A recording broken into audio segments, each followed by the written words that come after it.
This was the vote for today at the UN General Assembly. This was the vote. You can see who all abstained. You can see who all voted for. You can see who all voted against. Israel voted against it. They're not on the side of Africans. It's Africans getting mistreated in Palestine right now. Um, of course, we're going to call it Palestine. We're not going to call that place Israel. We're not going to do that. So they're getting mistreated right now in Palestine by Israeli forces. Okay, Argentina. We know that's no more indigenous people are in Argentina. They all were ran out of there. So Argentina, what? Argentina is a place where they don't really care about the rights of African people. Okay?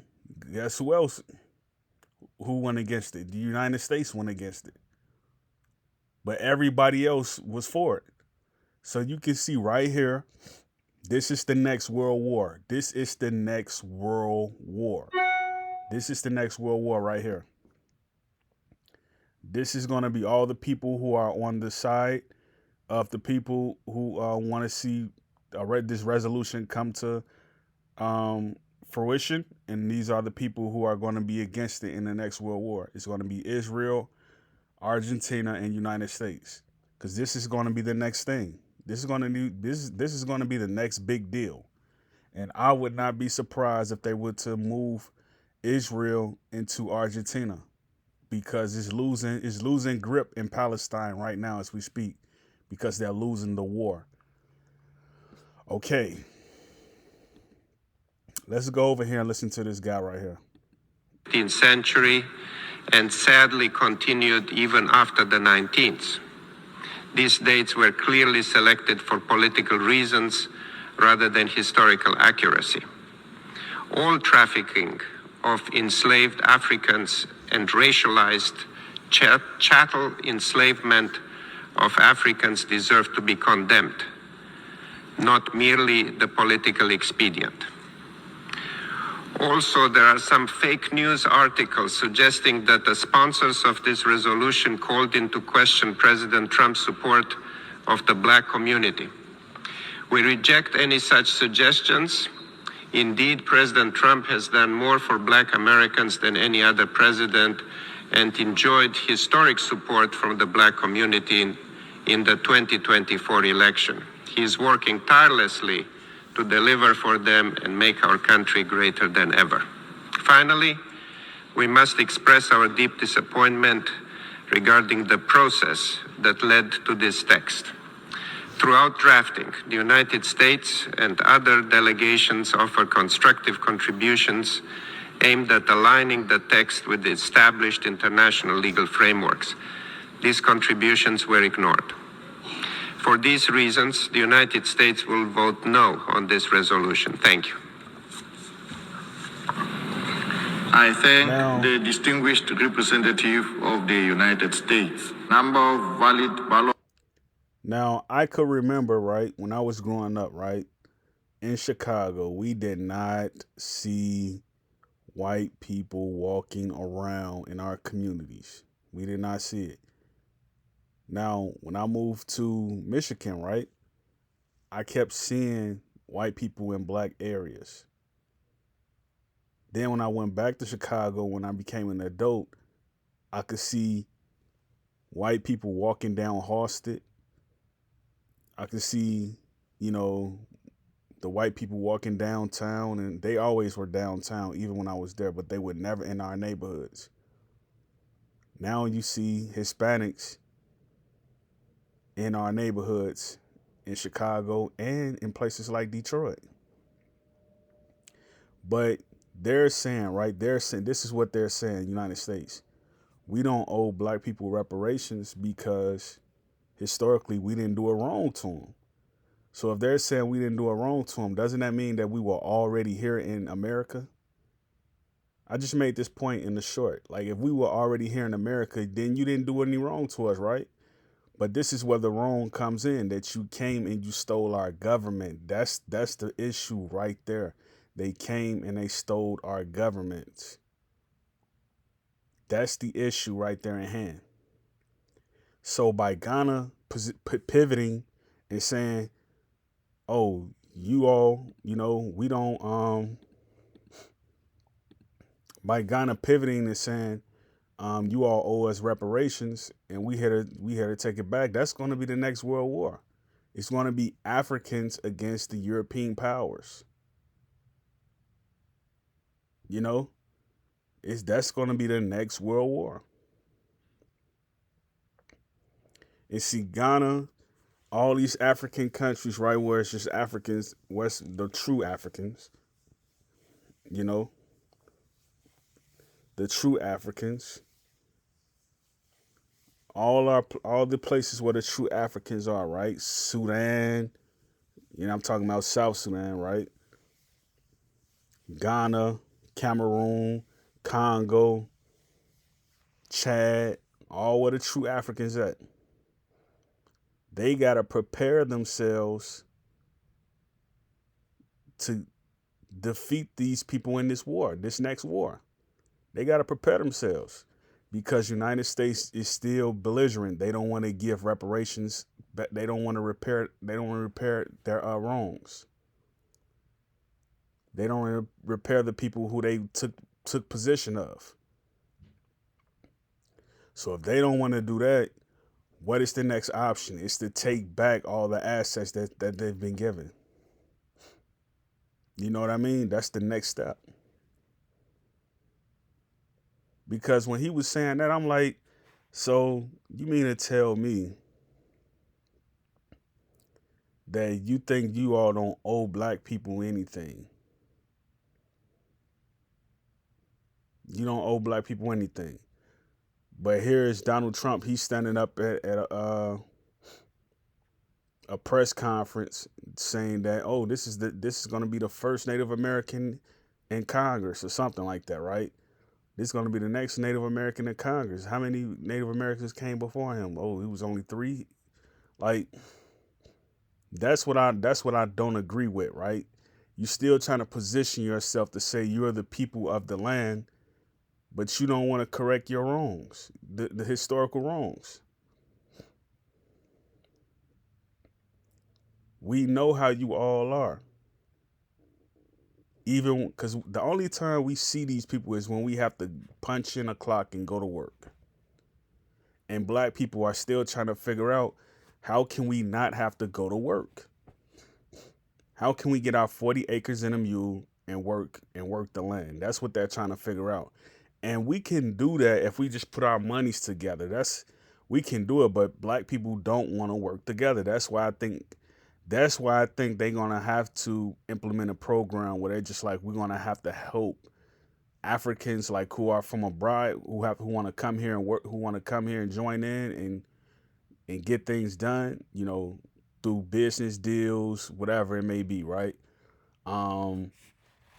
That's something that they're going to have to do, and it's like, how are they going to do it when it's like black people in America, we're so remote. Like, we don't know what's going on. We're not with the times. We don't have any wherewithal, no fever to even want to do better. Like, we're just out of the loop. And that's what's going to hurt us. That's what's going to hurt us. That's what's going to hurt us. Because I look at it like this, right? Everybody voted and agreed that reparations should be paid. Everybody voted the historical wrongs that should be done for the transatlantic slave trade. Even if you want to say it was white people who was brought over here on ships, which they were in around 1912, 1910, when the history books were rewrote. When they got over here after the World Wars and during the World Wars, once that happened, right, you could say that their governments did us wrong by putting their people here. That's still wrong. So I know the guy, right? He's representing Donald Trump now. He want to play semantics. you still gotta pay reparations, man. Like you gotta come up, you gotta come off something. You know, like you taking Palestine over, right? You being belligerent and you trying to take country, like you doing the same thing you did that's happening right now. You did it in history. You did what you're doing in Palestine in America first. You tried to do it in Africa with Leopold in Congo. You tried to do it then by creating imaginary borders, setting up presidential offices that had no license to do what they were doing, no licensure. So I'm totally done with this, man. I'm like go ahead and pay the reparations. You know what I mean? Like go ahead and pay the reparations. Like this is how I know like black people are owed something, right? When you just come in the house, turn on the television, the first person you see on the satellite is a white person. It don't matter if it's the History Channel, if it's the Wild Wild West channel, if it's the news channel, if it's a real estate channel, the first person you see is a white person. That's how I know reparations is owed. Like I remember when my mom, she had she had this channel. It was, I think it was called African. It was called something African 24 or something like that. It was a network where they would show everything Africa, and it would be this lady on there reporting, and it was on a satellite dish. And I kept trying to see if I can get the channel because I had it one time. I had it where I could watch it one time when it was on the television downstairs. But I kept trying to find a channel and get to it and watch it, and they took it out of this district. They took it out of service. I'm like, that's the best thing that's on right now. Like I don't even watch television, but like if I can watch stuff that's happening in Africa, right? I can watch their news channels and whatever they got going on in their channels. I will watch it. I will watch TV. But if I want to watch something about Africa, I want to see people in Africa. I want to see how they doing, how they moving, everything about them and stuff like that. I gotta come on YouTube. Like right now, I'm only subscribed to two channels on YouTube as far as a membership, and that's iShow Speed and TVC Nigeria. Those are the only two channels that I'm a member of, and I have to pay a fee every month to be subscribed to them. Those are the only two channels. So, like, yeah, man, like I don't care what nobody say, man. Like, we may not even get reparations, but it's gonna be unrest until that happens. It's gonna be unrest until we get reparations. Like literally. How is it that you change? Like if you just watch the history of America, right? You just watch the history of America in the last 100 years and what it was and what it became to be, you'll be like, they did so much wrong. Because like, look, the way most people live today, they completely brainwashed. They think they have to go to work and get a job. The only way you can get out of that cycle is by going to the military early. And when you get to the military, you leave after your contract is up and you file for a disability pension. That's the only way you can literally make it without having to go back to work. Or unless you get some type of publishing deal where you writing a book or you making songs and music, like a 360 deal or something. I don't know. But even that, right? You still not free in that sense because you still have to get up and do this and do that. The only way you can sit down and rest and like just do what you want to do is unless you you under disability seizure. If you want disability sessions, that's the only way. And even then, like you still affected by the environment. Like I'm in Michigan, right? If you go to Detroit and you look around Detroit, like, you notice that certain services is lacking. Like if you want to catch the bus, you gotta wait an hour on a bus stop. If you want to drive a car, your car is messed up because the roads are not fixed. Like it's a lot of different things that's down. And you're affected by the system. And then when you go outside places like Detroit and you go to other states and stuff like that, you see where it's a lot of white people at, like San Francisco, San Diego, and stuff like that. They're doing way better than some of the black communities in these rural areas. Detroit, Gary, Indiana. You know how Gary, Indiana looks. It looks toe up. Detroit looks toe up. What the black people are, it look toe up. So it's like, what are we doing here?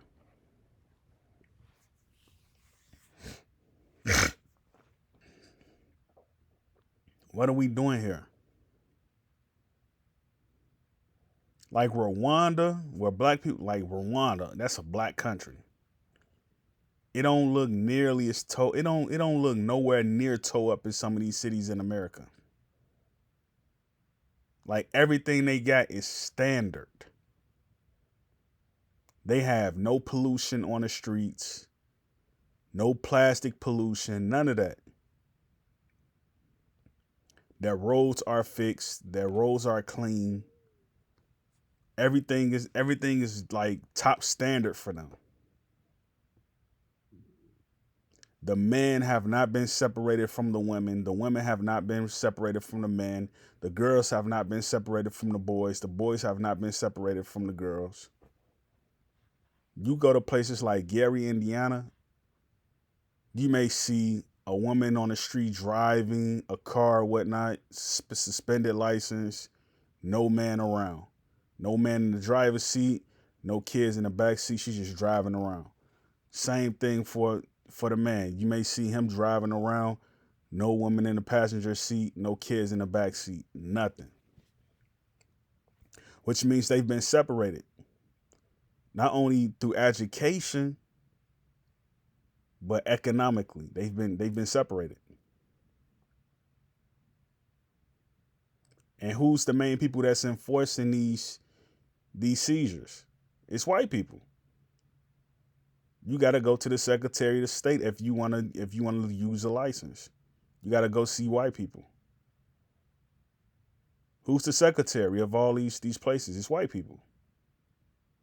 If it's a black man that's a secretary, he's probably married to a white woman. So either way, indirectly, you're dealing with white people. So that's another way you know reparations is old.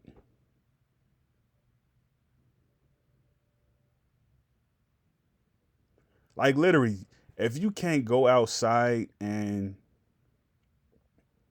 pull a pear off a tree because it's too cold, like, certain tropical foods that once grew here, you can't grow anymore because they changed the weather patterns and stuff like that, then what can I say, right?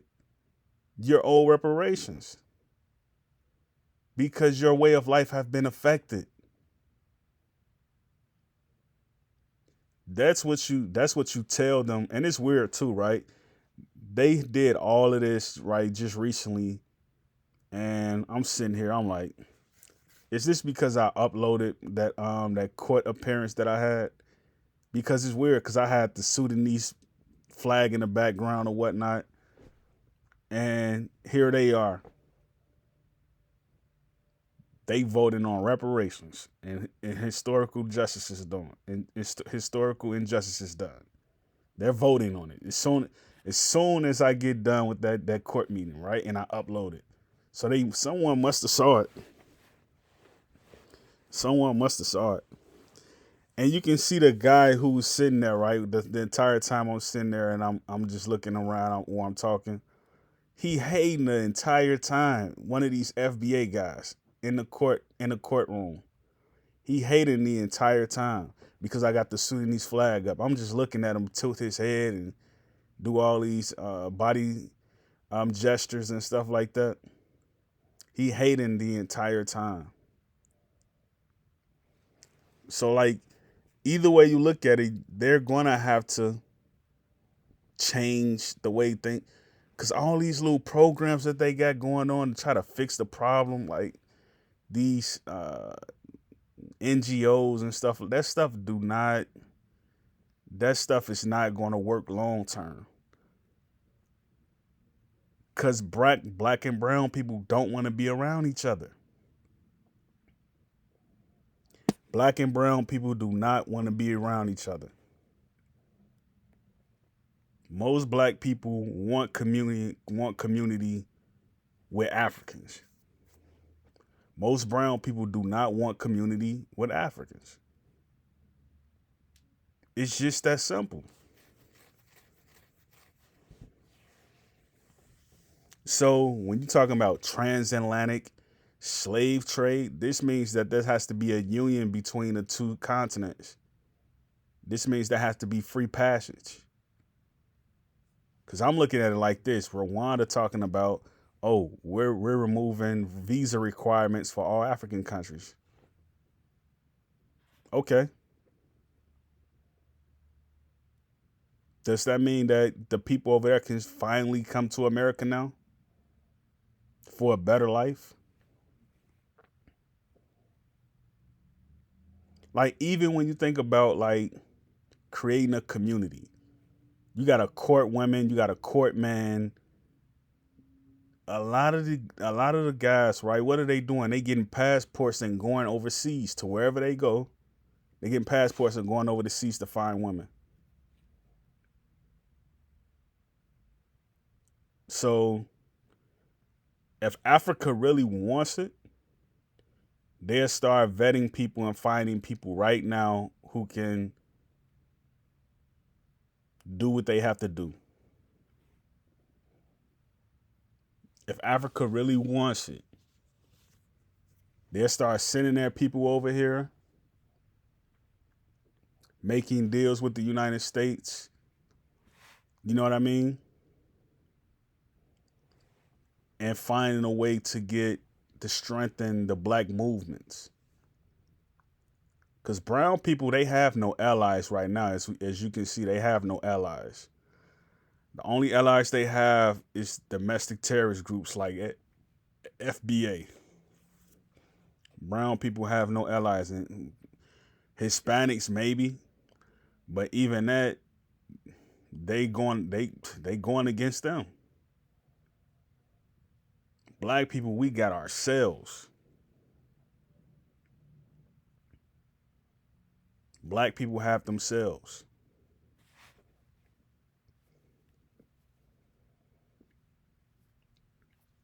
And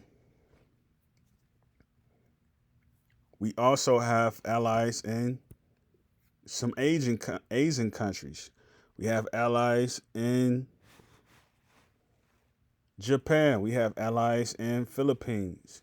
We have allies in China. We have allies in Korea. You know what I mean?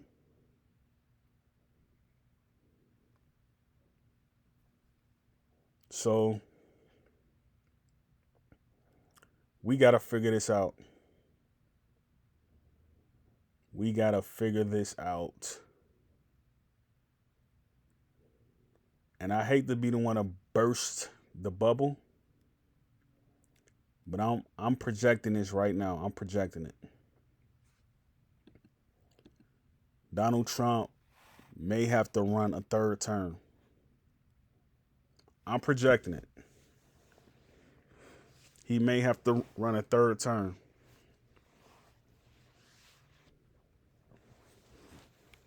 You know? Because who's coming after him? Who's the next two candidates that's going to battle it out? Usually around this time, right, they have two people who are going to battle it out to be the next president. Who's going to be the next president of the United States after Trump? Like, who is it going to be?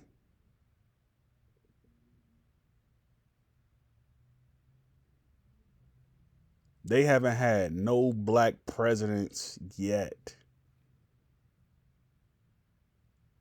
Barack Obama, he doesn't count. Barack Obama is brown. He doesn't count. He's not a black president. Barack Obama is brown. He's not a black president. Okay? And I voted for Obama when I was 18. I had, I didn't know what I was doing. But, I'm not completely mad about the decision because he did sign UNDRIP. He did sign UNDRIP. So if he hadn't got in there, someone else did, they probably wouldn't have signed UNDRIP. So I'm cool with that. I'm cool with that.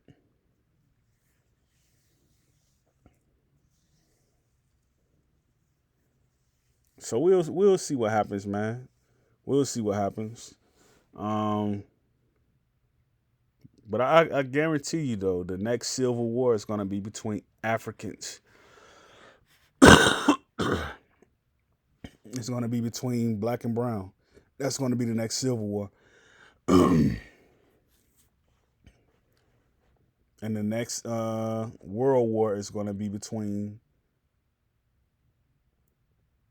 all African states and the United States and Argentina.